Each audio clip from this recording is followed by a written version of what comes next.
Thought I'd post a little update video. See here, I made quite a bit of progress. I cut this up between the hallway downstairs and the bathroom. And this is the bathtub right here. And this actually was pretty dry, except at the back towards the foundation where there was insulation with a vapor barrier. I ripped that out. There's some moisture there. I'm just drying it out, as you can see. Turn that off for a second. So you can hear, and it's drying out now. I just did this room. Whoops. I just finished this room a couple hours ago. And see here, this is the highest level that I saw the mold. It was up to about 16 inches. Well, just under 16, so I cut it to 16.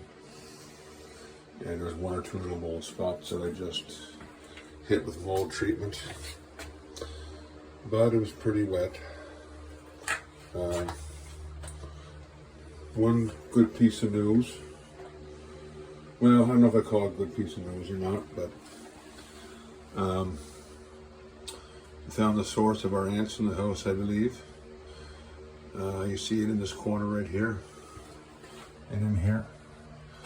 I laid a bunch of ant killer on that, and I just took the fans out of here. They were blowing for about 2 hours, and it's all pretty dry in here.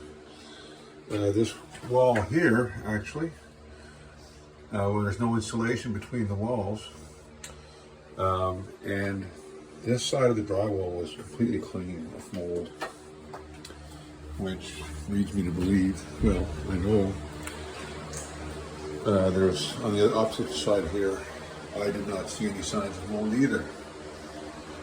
So I'm calling this wood good, or this drywall good. It's very solid,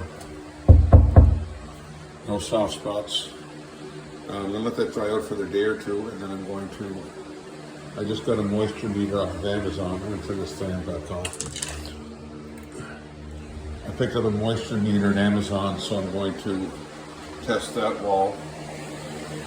This wall behind the bathtub, you see I took a piece out of here just to see the back of the drywall. Again, there's no insulation here.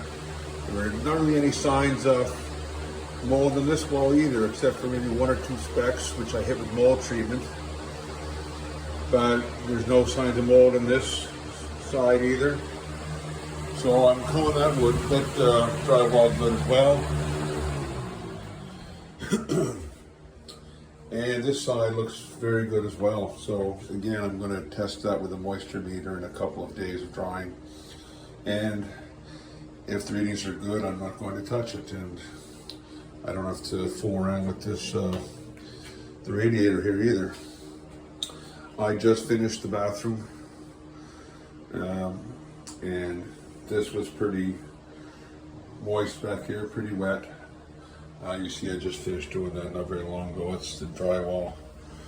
Now you see how moldy that was. So obviously that had to be thrown out. I took that to the 12 inches. It's kind of wet right now, but I just moved this fan in from the closet, and that's working. I did this room, the spare bedroom downstairs, yesterday morning. And you see here, the whole basement right now between all the rooms has been cut out completely, up to 12 to 16 inches, varying in spots. But as you can see here, right through to the furnace room hallway here, and beyond that is the little kids' playroom that we were using as a storage room. So this has been cut out now since yesterday morning, and actually the kids' room has been cut out for about 4 days now, 3 days. So I've had fans going. I had fans going in here, kind of full-time steady for a day and a half, 2 days, at high settings, and these walls, the inside of them are actually now very, very dry. I ran both dehumidifiers. I have a dehumidifier in here that's just running right into the drainage in the basement. And that's been going non-stop in here. This is the wall that I'm doing next. And I got to put this one went pretty high in spots too, so I'm going up to 16 inches in this room. And there's insulation behind that wall, between the wall and the foundation. So the again, the humidifier can go non-stop in here with the fans. I just took the fans out this morning. Started moving around the rooms that I just showed you. This room's been done for a while. I think I may have captured this in my first video, but this is the area that I found the most mold. It wasn't very high, but it was very thick with mold. It only went to about 8 inches, but it was very thick with it. And I even observed some spots on the 2x4s there as well, the studs, and on the base piece also.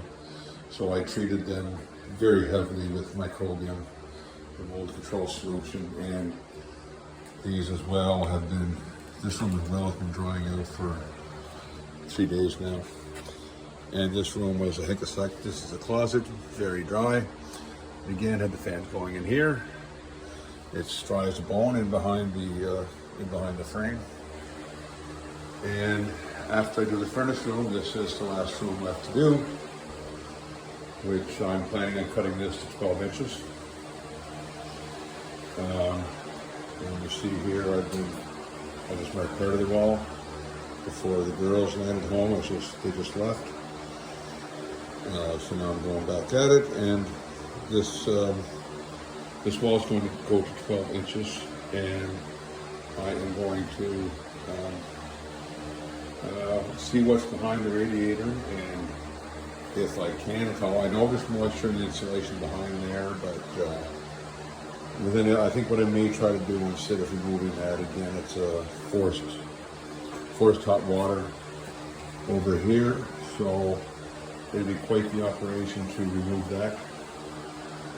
So just as I did in the spare bedroom, I'm going to leave the radiator out, cut it behind, get the insulation out, check for signs of mold on the drywall that I removed, and I'll treat that again with the microbial solution. I just picked up some more of the solution today. This is the solution here that I'm using.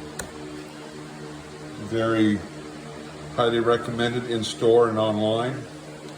And I just picked up a pump sprayer, and I got 8 more bottles of this. It's relatively inexpensive. It's $10 a bottle.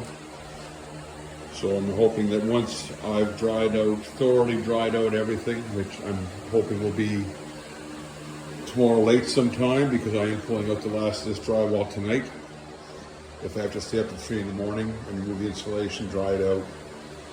And then tomorrow I hope to take the pump sprayer with the microbial solution and just go all the way around the basement, inside the walls, and spray it down again.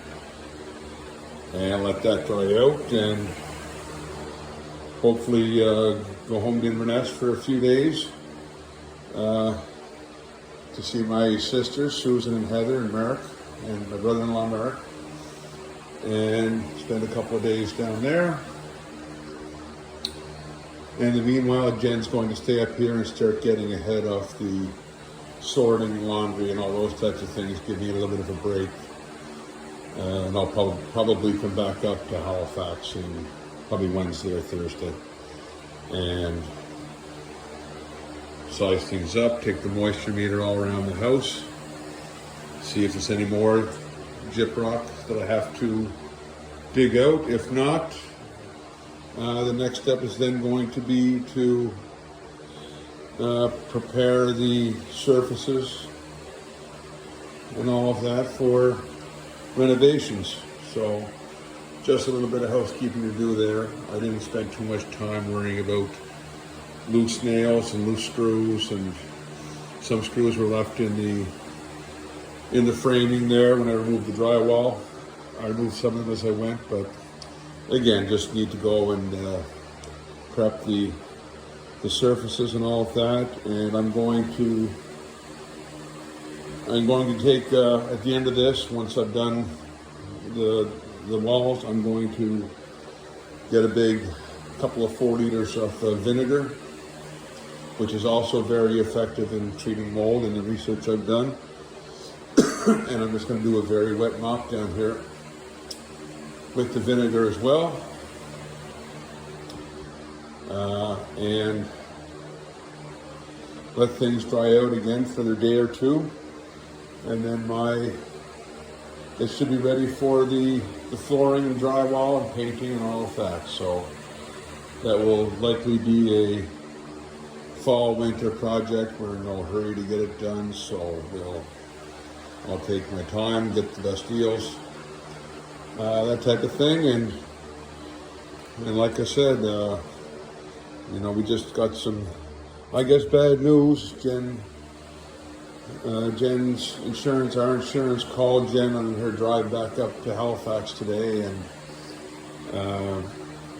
apparently after they've gone through our policy for home insurance, and they're not going to cover. We don't have flood protection on our home insurance.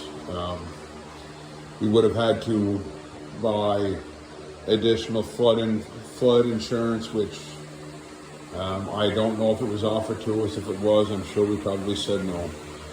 I'm sure we thought we were at extremely low risk for this type of thing, so I'm sure we would have said no if they even asked us. So the basic home insurance covers.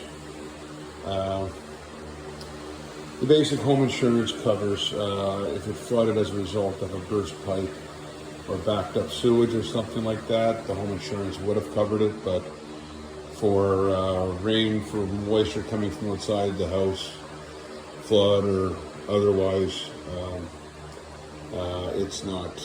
we're not covered under the policy. So I'm going to be doing the reno on the cheap as much as I can, and looking for deals and